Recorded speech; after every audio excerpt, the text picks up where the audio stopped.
Alright, so we're going to be going over how to cut down a tree step by step. First off, with anything you're doing out in the field, make sure you have your full PPE on.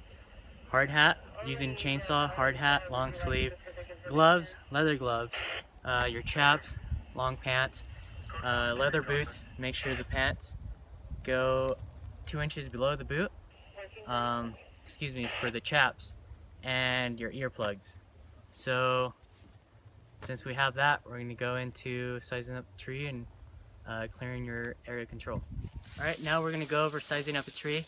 Want to backtrack really quick. One thing I didn't mention with PPE, make sure you have eye protection on. So along with sizing up the tree, you want to get close up to it, basically hugging the tree and look straight up.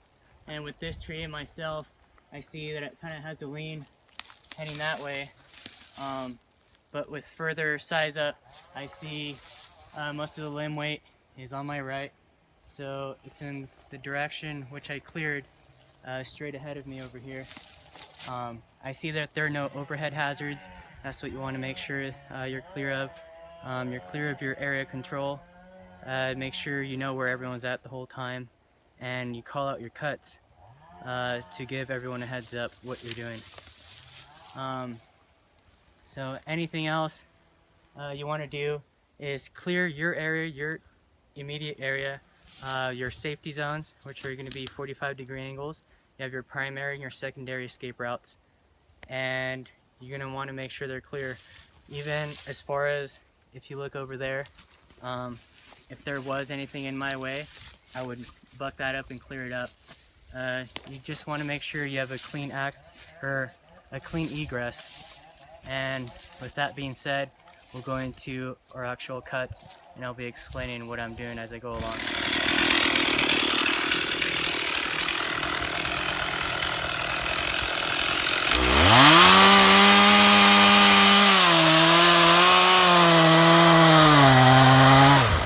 Alright, so now I started my undercut. If you come closer on your chainsaw, when you have it sideways and even on top of it, you see this black line right here? And that's your gunning sight.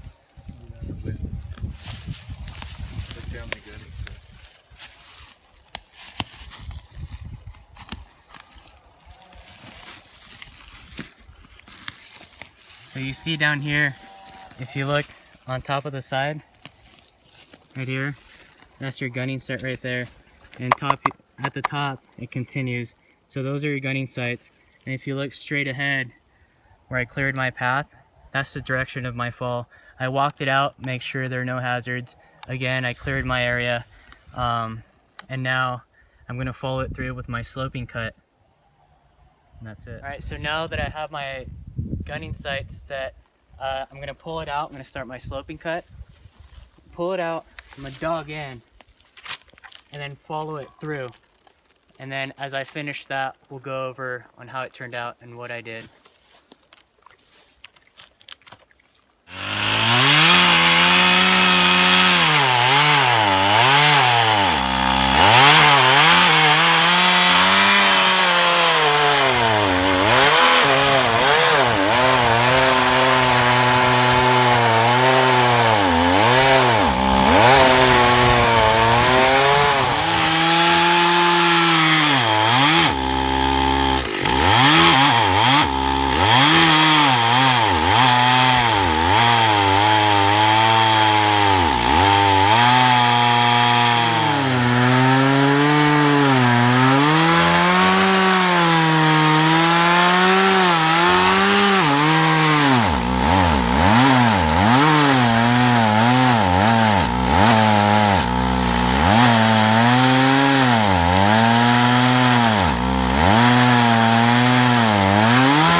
now I finished my undercut.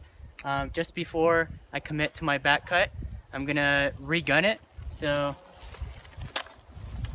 I set it flush with my undercut and see that my gunning sights are aiming for the tree next to the pine that I just dropped, the largest one ahead. So from my point of view, it's still good.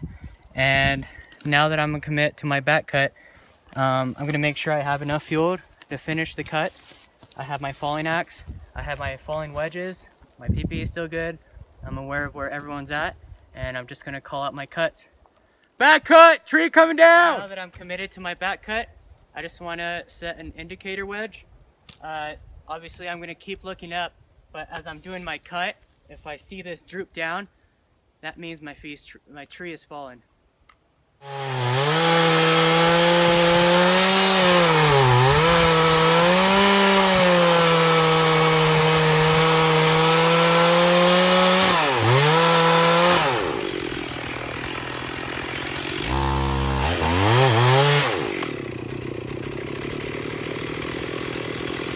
Woo! Tree coming down. Clear. All right, so now taking a closer look at my stump shot, you see my undercut and my back cut. This is all my holding wood, which is good. I still have it on both sides. I didn't go through it. If you notice, if you come on this side's a lot thinner, or a bit thinner, I should say, and this one's a little wider. And the way I gunned it, it did turn a bit to my right, but it had more to pull from my left. So from what you see, you're told to have your undercut 1/3 size of the tree, and then 2/3 for your back cut, and then just a good amount of holding wood and maybe an inch or two above your undercut. So with that, I hope you took some lessons from this video. Thank you.